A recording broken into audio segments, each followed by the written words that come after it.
You're not selling function, you're selling identification. Luxury goods brands are important because people see their values and their ideals reflected into brands. And by buying a Gucci t-shirt or a Vuitton pair of sneakers, you embody those values. This is the Safari.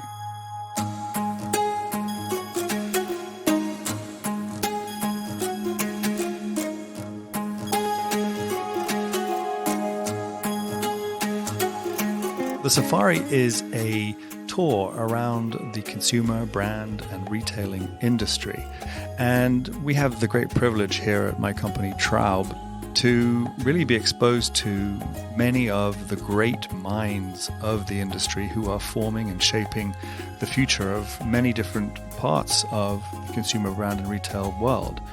And I felt it was quite interesting for us to be able to not only learn from all of those people as we do every day, but memorialize it into a podcast which could then be shared with many of our friends and clients and you, obviously, the listener.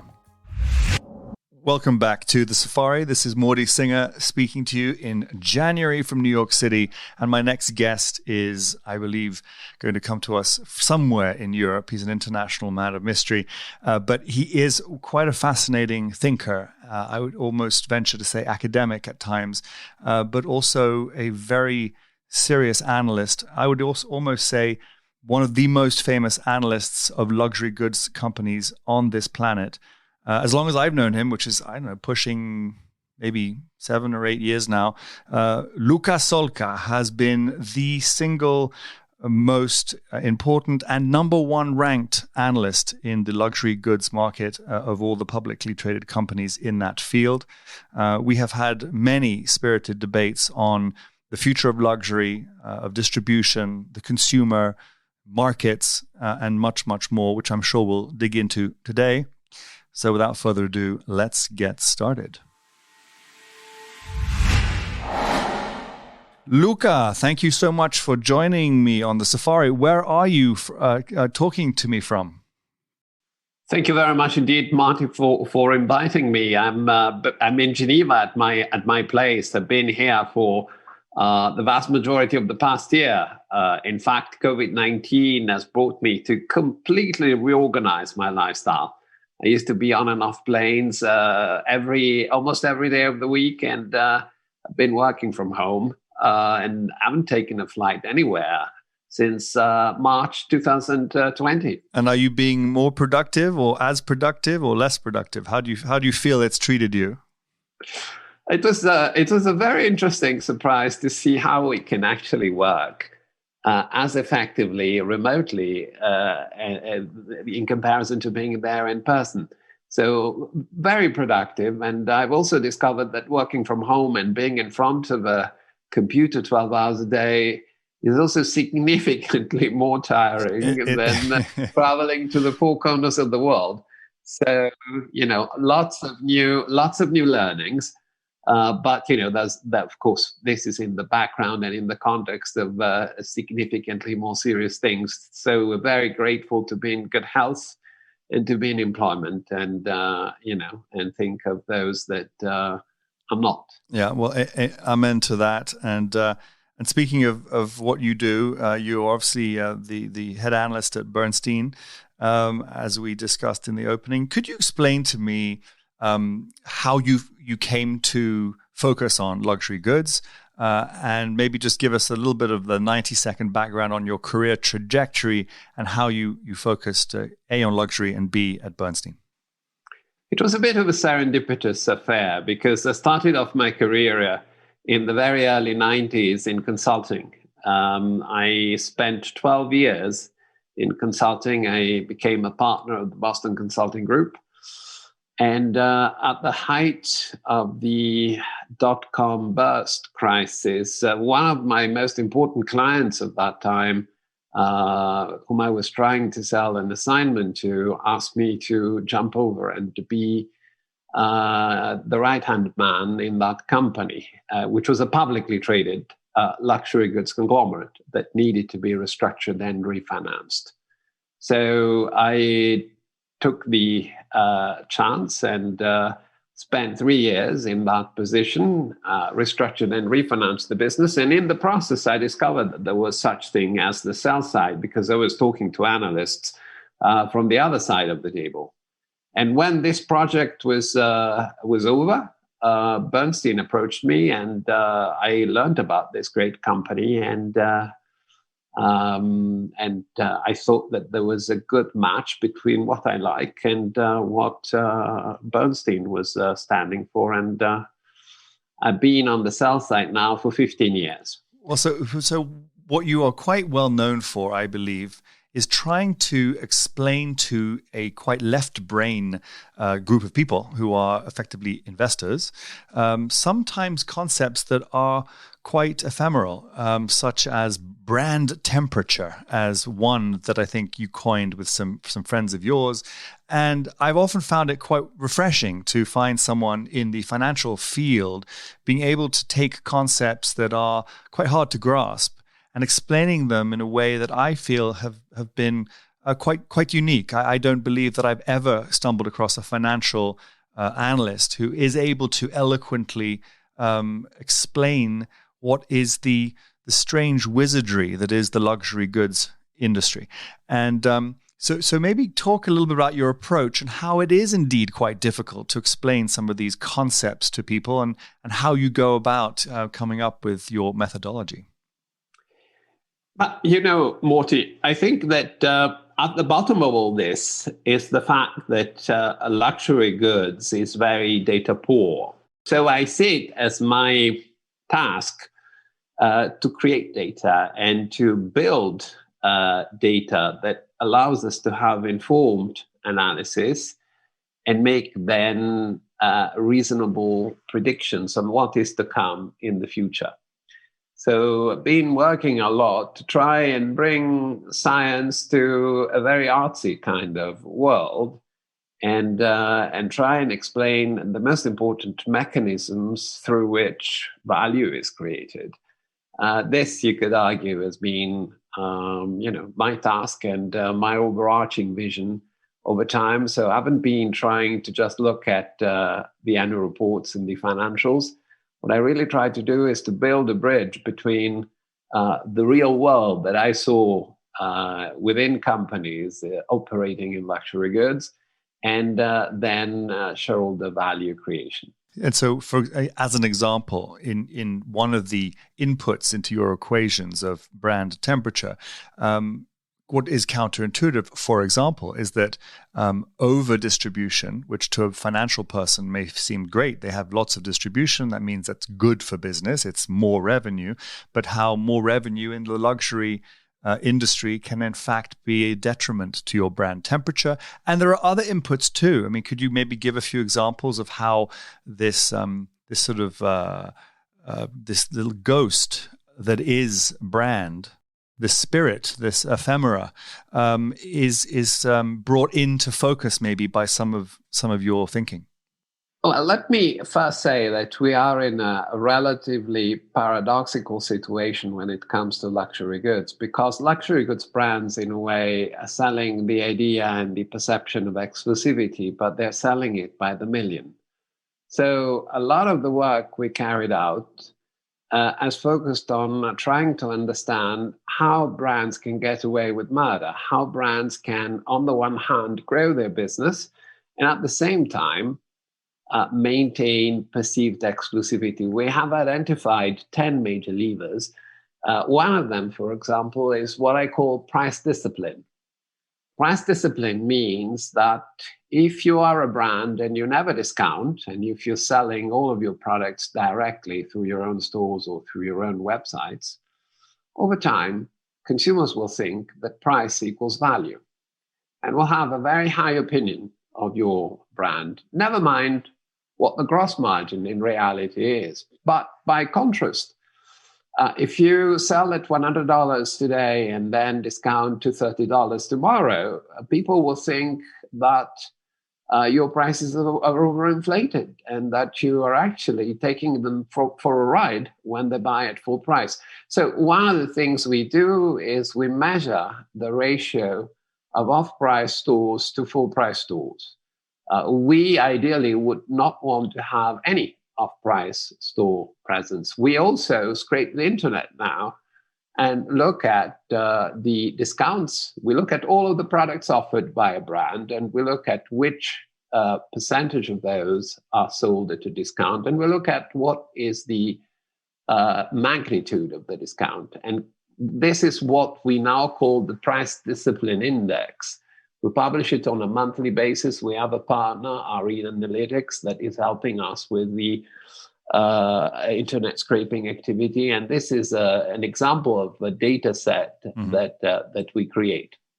And so, interestingly, you talk about discount, but you also talk about distribution and the issue that both of those things, pricing and overexposure, can cause to a brand. So there are two areas that have always been very interesting to me in luxury goods. One is off-price, and the other one is the internet.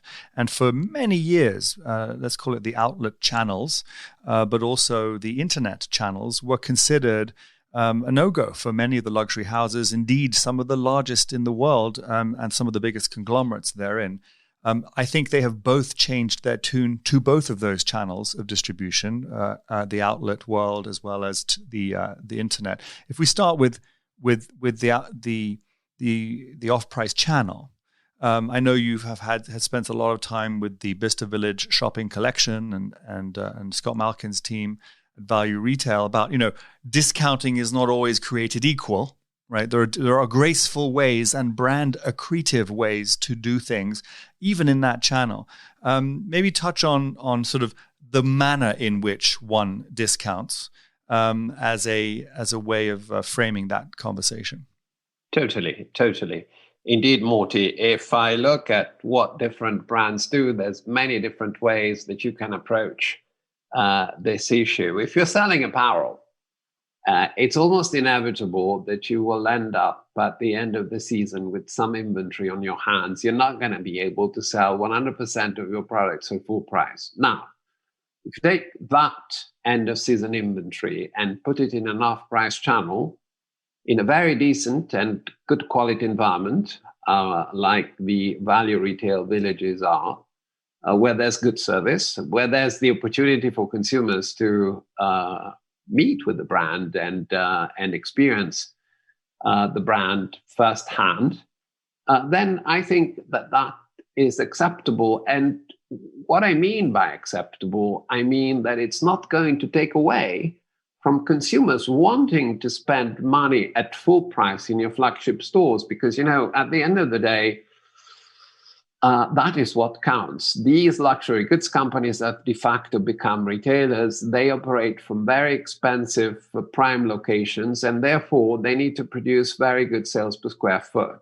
By contrast, if you're producing on purpose for the factory outlet channel, and you are in a way creating an assortment that is not really a good bargain for people, it's just produced at a lower cost to sell at a lower price, then I think that is a very different kettle of fish. It would teach your consumers that your brand is not really a brand that they should be buying at full price. And so in a way, you go down a slippery slope, because if your flagship stores were struggling and you were trying to make money by creating products on purpose for the off-price channel, then the more you engage with the off-price channel, the less people will be prepared to part with their money to buy at full price in your flagship stores. And at the end of the day, your business is going to be in a sort of doom cycle. So indeed, I think that there's a very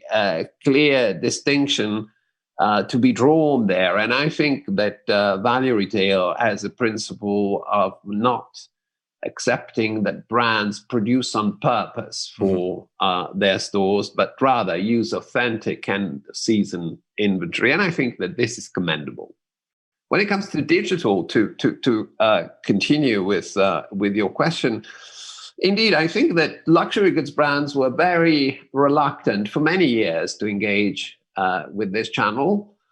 They were pushing back a lot, and maybe one of the reasons was that they could produce good growth by expanding in China for the good part of the first decade in this century.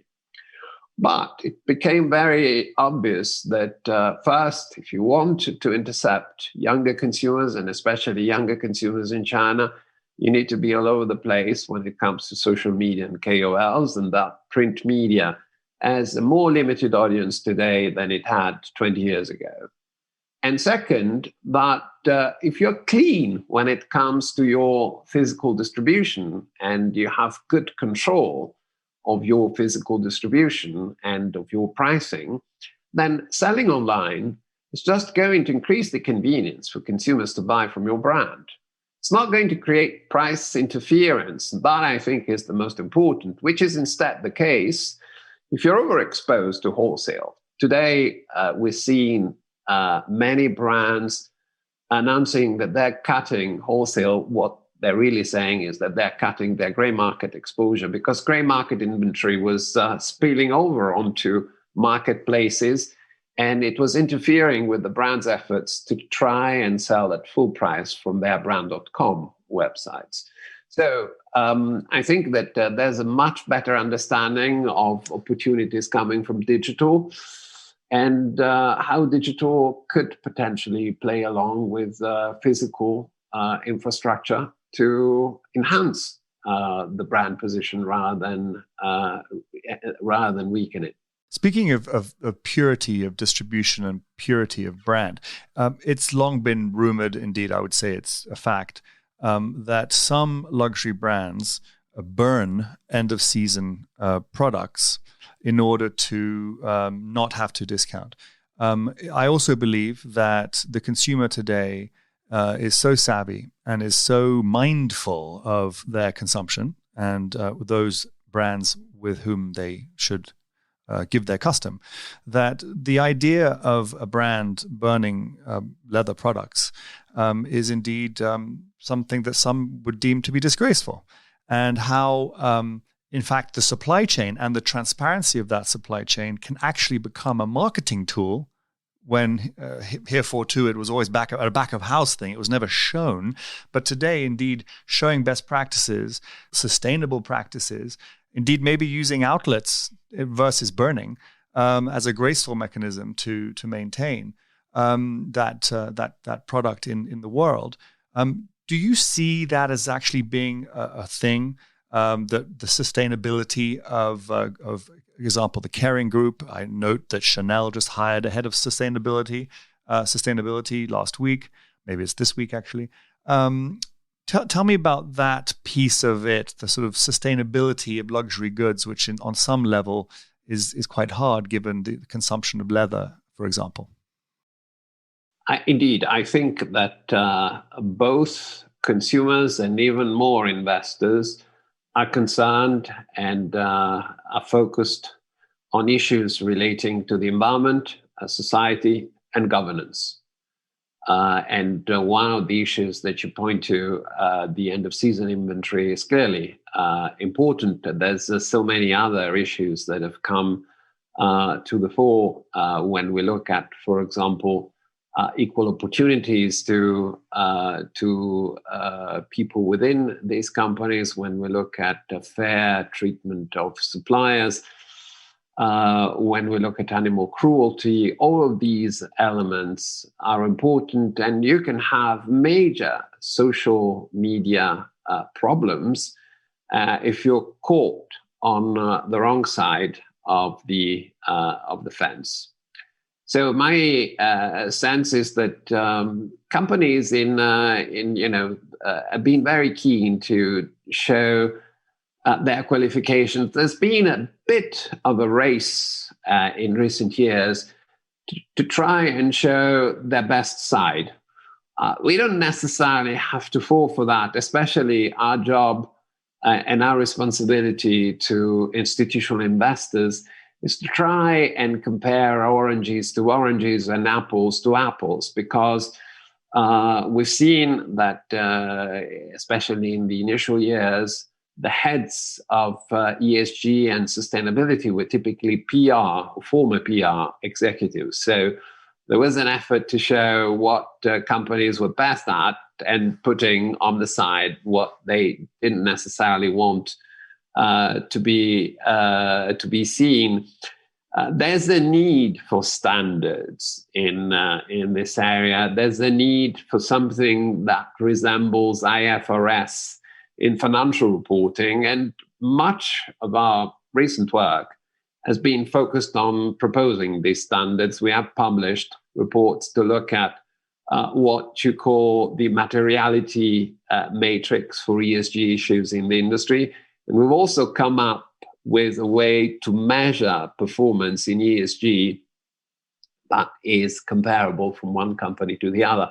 Let me name one point that could potentially be overlooked when we have this debate. The tax rate that companies pay is important. You can speak a good game talking about responsibility to society, but then if you forget to pay tax, that is not so good. So overall, I think that we need to look at all of these elements combined. We find, for example, that upstream integration is a very important starting point. Yeah. If you take care of your own manufacturing and your own sourcing, you're more likely to treat your workers fairly rather than if you strong arm third-party suppliers.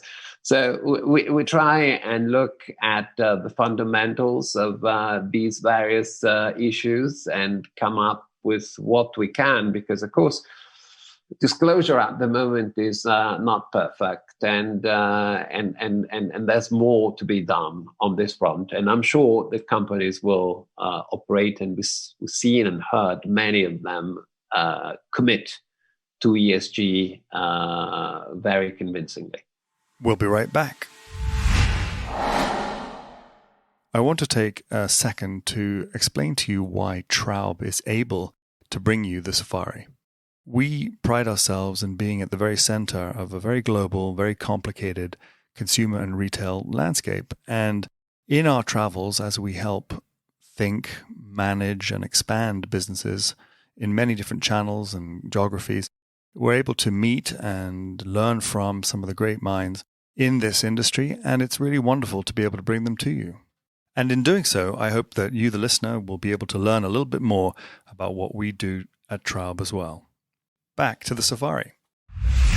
So many questions, so little time. So ticking on to a few more, including globalization, the tourist, and then streetwear, and we'll tick through them. So globalization, in this pandemic, as we sit today on this recording, January 2021, the world is still gripped by the pandemic. The tourism industry has ground to a complete halt almost. And yet we hear reports of some brands, at least, finding that their domestic consumer are actually now shopping, and they're captive. They're stuck at home or stuck in their country and are not traveling, but they're not shopping elsewhere. They're shopping at home. Do you find any interesting anecdotes regarding the virtue of the traveling consumer after the pandemic? Have the domestic consumers been trained to shop more at home? Do you see any shifts in the consumer, therefore, that come out of the importance, more or less, of the historical focus on the traveling luxury consumer? Well, I think we need to understand that there's a counterintuitive element in this pandemic. And in fact, if you look at what the industry anticipated growth could be in 2020, this was significantly more pessimistic at the beginning of the year than what we've seen in the updates so far. There's two reasons for that. One, Chinese spend repatriation to the mainland has been a far smoother affair than initially feared. But two is the fact that European and American consumers were forced to save a ton of money. They didn't go out, so they didn't buy as much petrol. They didn't go to restaurants. They didn't go to cinemas. They didn't go to hotels. They didn't go on holiday. So some of those savings found their way into discretionary spend and into personal luxury goods shopping. And I think that this was also a way to try and find some consolation. There's a lot that we were forced to give up, seeing our friends, seeing our family, going out, having a good time. So I believe that buying and shopping was probably one of the very few pleasures that remained. Yes. What we need to consider is that when we finally go back to our old normal, there's going to be a lot of pent-up demand for these experiences. There's going to be a lot of people wanting to go out, see their friends, go to restaurants, travel around. So that could be a bit of a ricochet when it comes to spending money on products. Yeah. So paradoxically, we would probably be seeing a loss of altitude, at least when it comes to European and American consumers, in their spend on personal products, maybe at the end of this year or maybe at the beginning of 2020, depending on the speed of the vaccine distribution and depending on how the new strains cooperate with the vaccines. Yeah. Well, hopefully they do, or at least we get ahead of them. So let's do 90 seconds about the streetwear effect on the luxury industry. Obviously, there are brands like Supreme that would be deemed by many as bona fide luxury brands themselves. There are smaller groups like Palace in the UK and Kith in New York and a string of others. But the influence of that style of clothing has obviously found itself creep into every single brand that has a hoodie or sneakers or some form of casual, interesting clothing. Is this something, do you believe it will be semi-permanent? Is it a fashion trend? How do you feel about it and how does it move the business? I think it's probably more than a fashion trend. I see it as a secular shift. We're seeing consumers consistently move to more of a casual attitude and ditch formal wear and suits. And I believe that this trend has an element of durability in it that should sustain. Big brands and some of the luxury small brands were very smart to integrate elements of streetwear in their offer and through these elements recruit a younger consumer audience that is going to be the mainstream luxury goods consumer audience of tomorrow. The genius of brands like Gucci or Balenciaga has been to understand that consumers would be prepared to spend between $500 and $1,000 on a pair of sneakers or on a T-shirt or on a hoodie, and but overall, this would be seen as an acceptable amount of money and probably also not a big amount of money, at least in absolute terms. In relative terms to the functional product, this is a lot of money, but this is what the luxury goods industry is about, right? Yeah. You're not selling function, you're selling identification. Luxury goods brands are important because people see their values and their ideals reflected into brands. And by buying a Gucci T-shirt or a Vuitton pair of sneakers, you embody those values and you get to live those values. So speaking of living values and communicating something about oneself, let's just spend a few seconds talking about the beauty industry. So after the Second World War, the prestige beauty industry, after the Second World War, the first thing that French women went out to buy was lipstick. Leonard Lauder famously coined the term the lipstick index, which I think really is more, in my view, the aspirational index than a lipstick index, about the opening price point nature of a lipstick or an eyeshadow or something that one can pull out of one's purse very easily and affordably. A Chanel lipstick, I think, is anywhere between $40 and $60. So it's expensive for a lipstick, but it's affordable to anyone. Do you think that the prestige beauty players, as I think many seem to think, will be some of the first to rocket out of this pandemic when the world starts to spin, hopefully at the second half of this year? What's your take on the beauty guys? I think it should be the case. My sense is that indeed people will want to go back to life. They will want to look good. They will want to enjoy their time. And I'd expect that cosmetics and beauty in general would be enjoying this significant amount of pent-up demand. And is that the case in China? How is there obviously China? We all know that last year they actually grew net the business over the year prior, notwithstanding being closed for a few months at the beginning. Do you feel that the Chinese have any fundamentally different characteristics than consumers in the rest of the world to not suggest that we can experience maybe not quite the V-shaped recovery that they did, but something similar? But my understanding is that cosmetics were probably on the back foot in the US, but not necessarily in China. So I'd expect that the context for beauty brands in China should remain benign. A few years ago, we had the explosion of the Korean beauty brands in China, but I think that they're less relevant today, and consumers have embraced higher-end Western cosmetics brands and beauty brands in general. For sure, you have a different attitude towards the big product families. Chinese consumers don't consume as much fragrances, for example, as we do. They consume more skincare, though, and at the end of the day, there's a very significant market opportunity there. And to speak about shifting channels of distribution, coming back to maybe the West for a second, the department store in the United States has historically been a very different animal to their compatriots in the same business across the pond in Europe. The Europeans having more of a concession-based platform, allowing stores to run brands to run their own stores within their walls.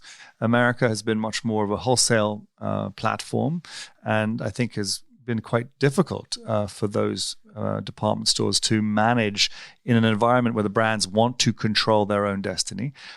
What is your sense on the department store as a platform, both here and elsewhere, going forward? I think that there's less of a need for department stores as a physical place to distribute products. With the ubiquitous development of digital distribution, the moment you know what you want to buy, you can find it on the internet quite easily. And there's going to be both brands and specialist multi-brand players to offer it to you. What I think department stores need to go back to is their initial function of discovering new brands, discovering new products, and creating unique assortments, curating their assortments so that people can learn and can be surprised when they visit those stores. It's easy to find what you know exists on the internet, but it's not so easy to find what you don't know exists. Yes. And as a consequence, I think that big stores can still play the role of educating consumers, entertaining consumers. They can provide excellent service, for example. I see that European players are probably better organized to play this function. If I look at a company like Harrods, for example, the advantage they have is that they operate from a handful of locations. It's easier to be a destination and to be attracting consumers on the back of the function that I was describing if you are in the center of a major city and you have a global audience coming to that city. It's very difficult to transform that way if you are in the middle of nowhere and you are playing out of a mediocre shopping mall. So my view is that American department stores will probably have to trim their networks if they want to stay relevant to consumers. Yeah, I agree that I think the discovery thing is hugely important in the department stores. I also think convenience. I mean, many people forget that one can amble through a department store and yes, discover something new, but it's a one-stop shop typically for whatever one might need. So I think that you're right, going back to maybe some of the roots of trying to create customer service and to be able to be this temple to customer centricity, I think is indeed on the cards. Tell me about your views in general as we sort of wrap up our time together. What do you think is interesting trends that have come out of the pandemic, either consumer centric or even brands, things that they have done to change?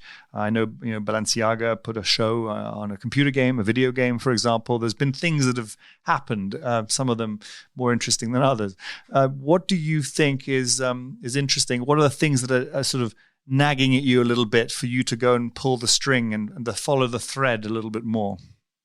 Well, I think that our memory is very special, because when we think back about what happened, we typically remember the nice things. So in 5 years, when we will think about this pandemic, what is it nice about it that we don't necessarily see today as we are in the midst of it? My sense is that we learned a lot during these months. We learned how to do things differently, how to use digital, much more effectively. And this is for us when it comes to talking to each other. And I'm talking to my computer, but I'm actually talking to you now. And normally we would have done this in a New York restaurant. It's not that I don't want to go back to New York restaurants, but we have different ways that we've been learning about. I think that engaging consumers with digital and virtual fashion shows has been another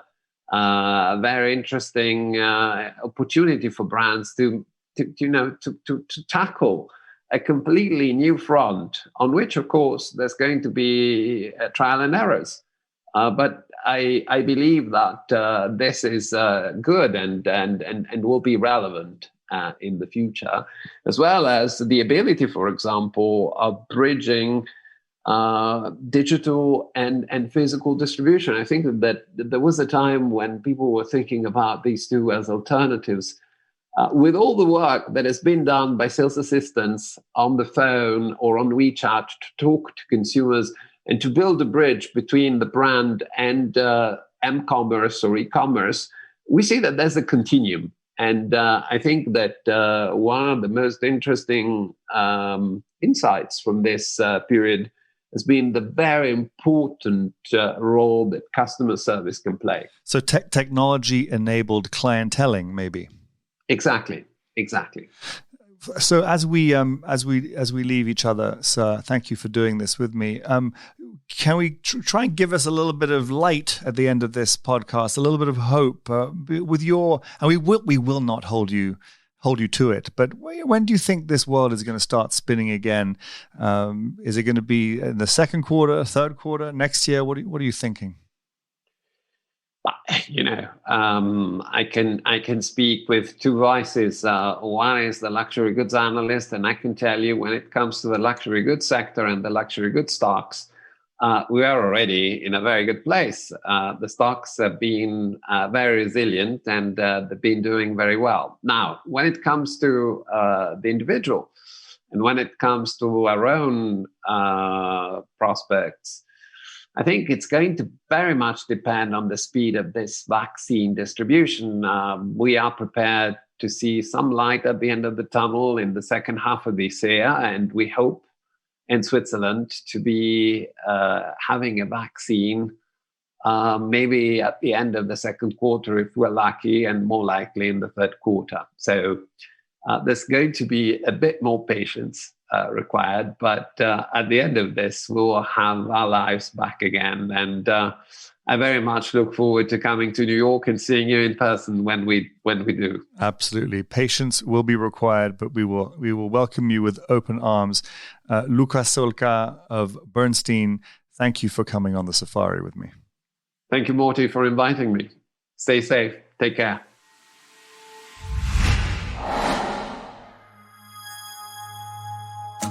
If you want to learn a little bit more about Traub, you can go to traub.io, where you'll learn a lot about everything that we do.